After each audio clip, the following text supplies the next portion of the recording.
Oh, ladies and gentlemen, we are back here at Butlins. It's the 2013 Players' Championship final. Earlier on, we was joined by the betting legend, the laying legend, and Mr. Gary Wiltshire, the belly on the telly. He's back again. Gary, how was the evening?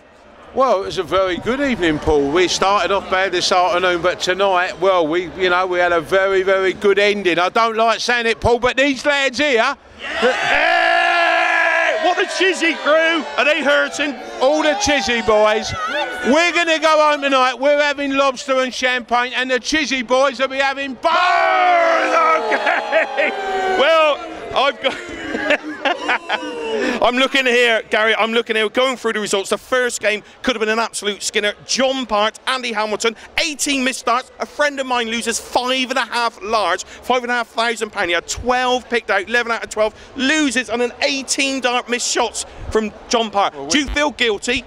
No, well, if you want a good judge, Paul, there's plenty of them in the High Court. We're not judges here. No, but John Park would have done us a favour. I think, as you said, 18 throws at a double, really and truly. In the end, I was like throwing it with him, you know what I mean? I was going with him. Yeah, that would have been a great start. We wanted John Park badly for a good start. Doubles and trebles would all been depending on starting off. But it was fantastic atmosphere all night tonight. The punters, they was backing both darts players tonight. You know, they've had a good night. Yeah. You know, and I think on the day, we may have broke even, may be a draw on the night. We've done our money this afternoon, but we got out of trouble tonight. You're back. Going on to our second game now. This is one for the layers. Simon Whitlock, 4-1 up, loses 5 on the trot to Taunton's very own Justin Pipe. That's got to be good. That's got to be good with Justin Pipe fans.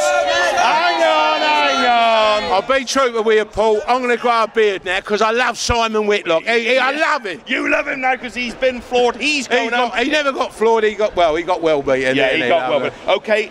Robert Thornton, the fawn, he obliges. Favourites money goes on that. A 6-4 win against Richie. What was you laying? Any idea what he was laying, Robert? Was he about a 1 to 2? No, Robert Thornton was bigger odds on. He was about a 7 to 2 on chance, I think. He was Robert Thornton, 4 to 1 on. All the punters wanted to be on the form, but he was a fair, not a good result, but a steady result. Not with the biggest game of the night, but we move on to a massive game. Mervyn King against Barney Raymond Van Barneveld, all the way to the 11th leg. Barney does the business again. Fantastic match, wasn't it? All the boys wanted to be on Barney, but funny enough, there wasn't too many Barney Army supporters here tonight, was there? Which is unusual, you know. Many Barney Army fans punting? No. Good result was they all wanted to play with the King from Great Yarmouth, another one of my favourite seasides. Long live the King. He'll be back. He will be back. You'll hear it here. He will be back. Okay, we move on to one of my favourite players, Jackpot, fresh from this wonderful performance in the semi-final of the in the Grand Slam last week. 6-3 against Kevin Painter, 5 on the trot, 5 legs on the trot, does the business. When we first priced up here, we went Adrian Lewis 6 to 1 to win it outright, then we went 5 to 1, then we went 4 to 1, and after the night he's going to be second favourite, 7 to 2 behind Phil the Power Taylor. But Phil the Power Taylor still a shade of odds on, 4 to 5. But who's going to beat him, Paul? Who's going to beat the Power? I think the winner of the Van Gerwen game tomorrow, Adrian Lewis, the winner comes from that game tomorrow. You think they'll beat the Power? No. Actually, I changed my mind already.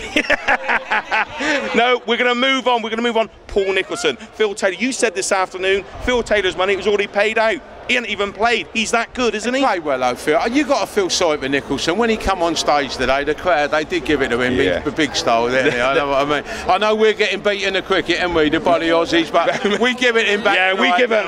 They had it large. Michael Van Gerwen, MVG, he obliges, no problem. 6-1 win against young Jamie Lewis. Easily, weren't he, Michael Van Gerwen? Bad result for us, really, Michael Van Gerwen. I think we went 5 to 2 him to win 6-0 or 3 to 1, 6-1. That's all we laid. The punters knew Van Gerwen was going to win, but what was he going to win by? That was the that was it. A lot of money for 6-0, a lot of money for 6-1, but you know what bookies do, Paul? They pay with a smile, son, and that's what we were doing. Yeah, last match. Who won the last match, Paul? It's bad news for the Chisnell fans. It's bad. They're on bones this evening. You got 18 bones. Gary's going back to lobster. The boys are eating bones. Massive Chisnell fans collection here this evening. Amazing for Chisnell. Highest average. 6 points clear on the averages. 680s. very good friend of mine, but always finds a way to lose. They don't worry, they're still partying. They're on the bones. They're on the bones tonight. Ladies and gentlemen, shout us out. Chizzy's gone. Chizzy's gone. Who wins this tournament? Hobby. He's a big punter. He's a big punter. Is it MVG? Banger and wins it. Big Eddie Lewis all the way. AD Lewis. AD Lewis, would you say 7-2? We can get 7-2 AD? You might have a bit bigger than 7-2. I think coming here tomorrow, now he's playing Van Gerwen. I'm going to go 4-1, Lewis. 4-1 available from the belly on the telly. 4-5 Taylor. Come back, lads. You back Chizzy every week, and I'll have all your readies. Yes! Oh, ladies and gentlemen, the Chizzy fans are out in force. We got the belly on the telly. He's eating well tonight. Thanks for joining us this evening on TungstenTales. Remember, you know what it is? TungstenTales is the sharp end of darts. See you soon.